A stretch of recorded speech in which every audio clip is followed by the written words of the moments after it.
大家讲一句台语有意思。大家一句的观众朋友，大家好，我是电梯小姐。人讲3年一轮，好歹才轮。这期的业绩比赛，总算话我摕冠军啊！不过，赛后顶届冠军的同事起万道，咱今仔日要讲的主题就是万道。万道汉字写作万道，罗马字写作乌万万。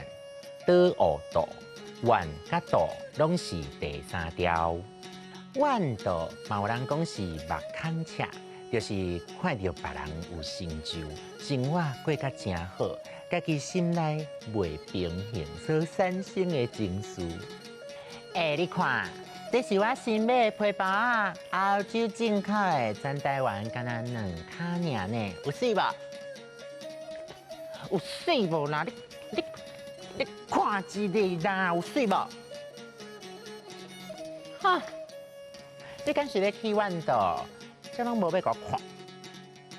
其实咱看到别人的好，唔免伤万道，因为每一个人的运道甲背景拢无同。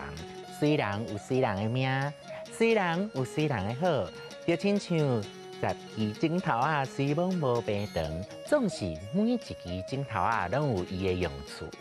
甲万道意思倒边的词有培福、新鲜、保守等等。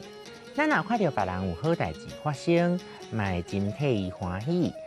安尼，咱的心内嘛会较快活。后摆话咱有喜事的时阵，人嘛会来甲咱恭喜。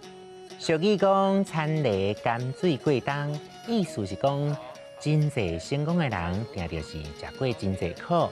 只是咱无看到，所以讲人唔免伤万道，爱拍拼行出家己的路较实在。搁有一句日起来话讲：“火烧目者门，目空赤。”是咧讲火若烧着目者门，目周围啊拢会目着火光，看袂得人熬有才调的意思。